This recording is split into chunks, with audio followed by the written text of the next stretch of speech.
Happy penguin. Happy penguin! Again ulit.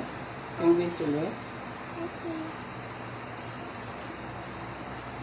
Tamlay siya. Ano niya, may sipon nga siya. Tamlay. Ako hanggang ngayon, yung sipon ko niinis ako, hinog na siya. Pag hiniga ko, inubo ko. Maano kasi siya.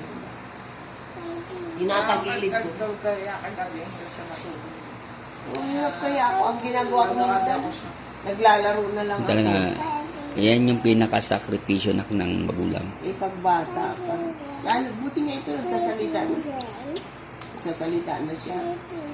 5 little penguins went out one day over the hills and far away. Mother penguin says, quang, quang, quang, and 4 of the little penguins back.